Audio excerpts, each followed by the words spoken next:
Dalam manifesto komunis, Karl Marx berkata, kelompok yang berbahaya, para preman dan kriminal yang dengan pasif telah membuat busuk masyarakat dan dibuang pada lapisan terendah dapat dimasukkan dan dipergunakan ke dalam gerakan revolusi kaum proletar. Karena kondisi kehidupannya, mereka bisa dibeli dan bisa digunakan sebagai alat pertikaian reaksioner. Maksudnya adalah ketika komunis berjuang merebut kekuasaan, mereka dianjurkan memanfaatkan kaum preman dan kaum wong cilik agar bersatu dengan komunis dalam perjuangan nasib mereka. Kaum dari komunitas ini gampang dibeli dengan uang atau janji-janji, juga dapat dijadikan alat untuk instrumen adu domba.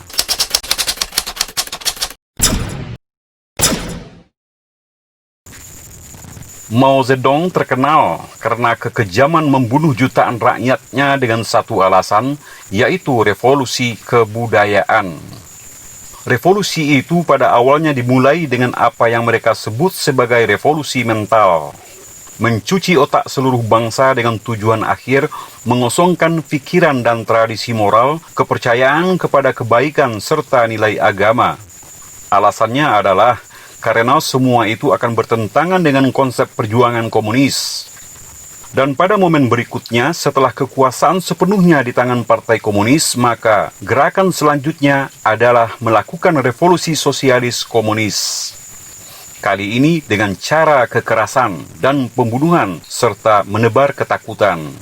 Yang terlihat tidak setuju atau membangkang akan dianggap sebagai kaum anti-revolusi. Kelompok ini kemudian harus dilenyapkan. Mao Zedong lantang mengatakan, berperang dengan langit asyiknya tidak terhingga. Berperang dengan bumi asyiknya tidak terhingga. Berperang dengan manusia asyiknya tidak terhingga.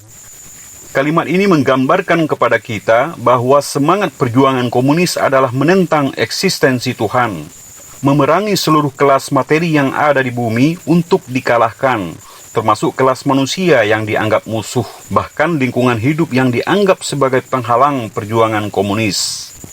Tidak seorang pun dapat membahas tentang setan jahat Partai Komunis Tiongkok tanpa menyebut revolusi kebudayaan. Pada tahun 1966, sebuah gelombang baru kekerasan terjadi di Tiongkok.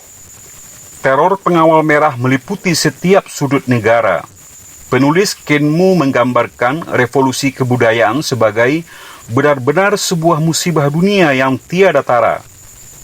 Berapa juta orang yang telah menjadi tumbal keganasan komunis. Jutaan orang yang membawa perasaan dendam sampai mati. Jutaan rumah tangga tercerai-berai. Mengajarkan anak-anak menjadi jahat. Buku-buku terkait ajaran moral dibakar. Peninggalan kuno dirobohkan. Makam pemikir-pemikir kuno dihancurkan. Beragam kejahatan dilakukan dengan mengatasnamakan revolusi. Menurut hitungan konservatif para ahli, jumlah orang yang meninggal secara tidak wajar selama revolusi kebudayaan oleh Partai Komunis Cina mencapai jumlah 7,73 juta jiwa. Diktator komunis pada generasi kedua setelah Mao Zedong adalah Deng Xiaoping. Dia juga pernah mengatakan, membunuh 200.000 adalah keniscayaan untuk diganti dengan kestabilan selama 20 tahun. Artinya perbuatan iblis seperti itu adalah harga yang pantas untuk dibayar. Kemudian, komunis tidak punya tradisi persuasif dalam penyelesaian masalah dengan rakyat. Mereka anti-demokrasi. Dan prinsip itu telah dipraktekkan pada tahun 1989 silam. Saat itu terjadi peristiwa pembunuhan massal di lapangan Tiananmen. Hanya karena demonstrasi rakyat yang menuntut demokrasi. Ribuan anak bangsa Tiongkok meregang nyawa di lapangan Tiananmen yang dibanjiri darah. Yang lainnya terus diburu oleh pasukan Deng. Diktator sesudahnya adalah Jiang Zemin. Dia juga mengatakan, membasmi tubuhnya, merusak nama baiknya, dan memutus ekonominya. Ini berarti cara seperti ini adalah SOP komunis dalam menangani siapapun yang tidak sejalan. Dan pada tahun 1999, terjadilah gerakan pemusnahan komunitas yang dikenal dengan Falun Gong. Gerakan brutal itu terjadi tanpa henti, bahkan hingga kini. Neokomunis di Indonesia.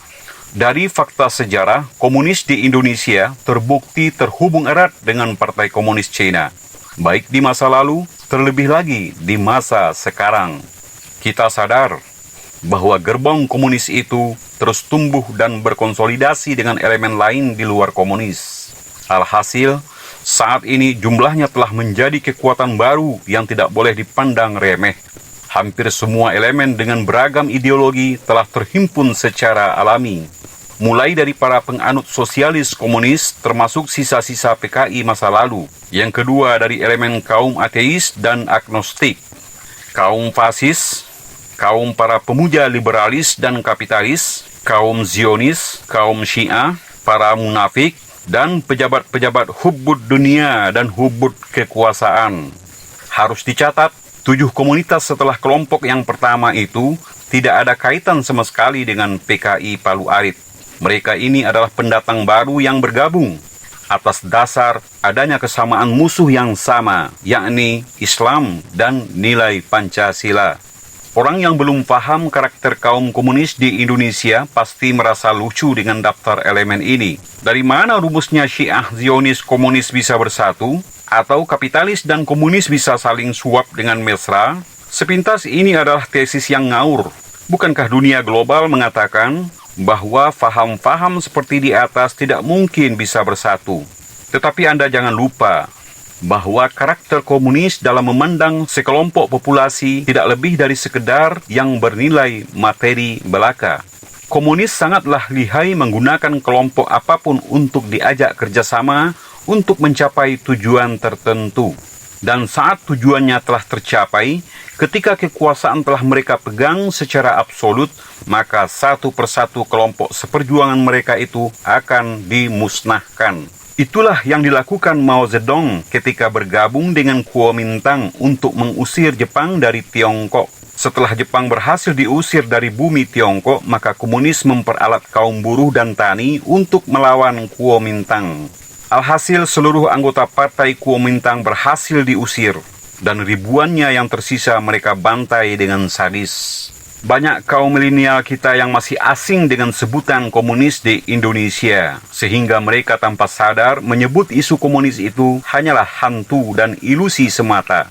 Kalaupun mereka pernah membaca tentang komunis, boleh jadi masih sebatas ajaran Karl Marx yang masih berkutat di seputar soal sosialis. Sepintas bacaan itu malah mengagumkan bagi mereka. Tapi banyak yang buta dengan update komunis Karl Marx oleh para penerusnya. Sebelah itu seperti Lenin, Mao Zedong, Deng Xiaoping, dan Jiang Zemin. Karakter otoriter, totaliter, teror, dan genosid sebagai hasil dari update komunis di berbagai negara luput dari perhatian mereka. Saya ingin menjelaskan bahwa Pancasila yang dianut oleh neokomunis di Indonesia sangat berbeda artinya dengan Pancasila di mata umat Islam.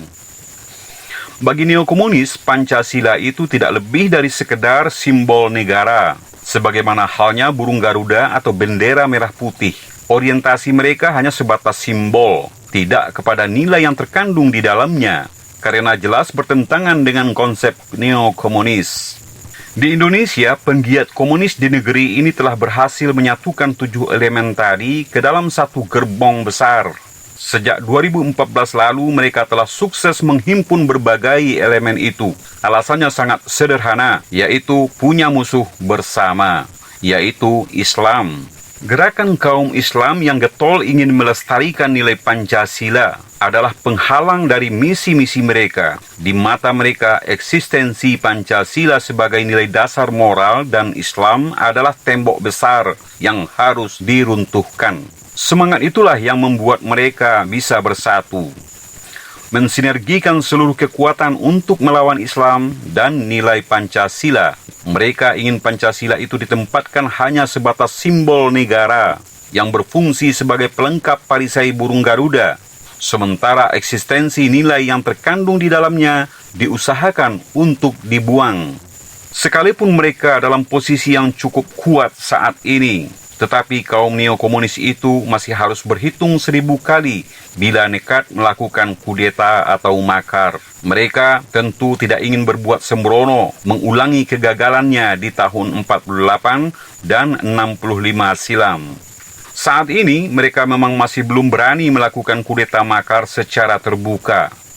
Perjuangan yang dilakukan masih sebatas gerakan bawah tanah. Tetapi jangan salah, banyak yang meyakini mereka telah sukses meraih keberhasilan secara senyap. Dengan gerakan pelan namun pasti, beragam kisi-kisi dalam rezim telah berhasil mereka susupi.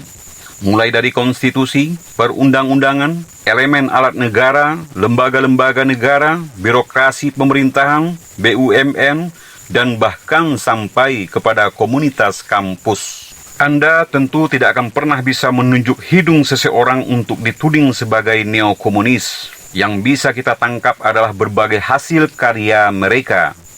Bau busuknya terlalu mudah tercium dari situ.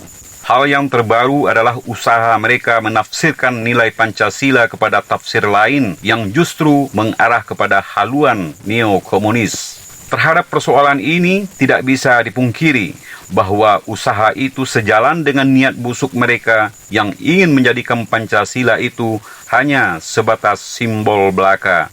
Hiruk-pikuk yang berkembang saat ini adalah menyelamatkan nilai Pancasila dari degradasi dan distorsi oleh apa yang disebut sebagai rancangan undang-undang HIP. Lucunya, propaganda yang dipakai ingin memperkuat Pancasila katanya.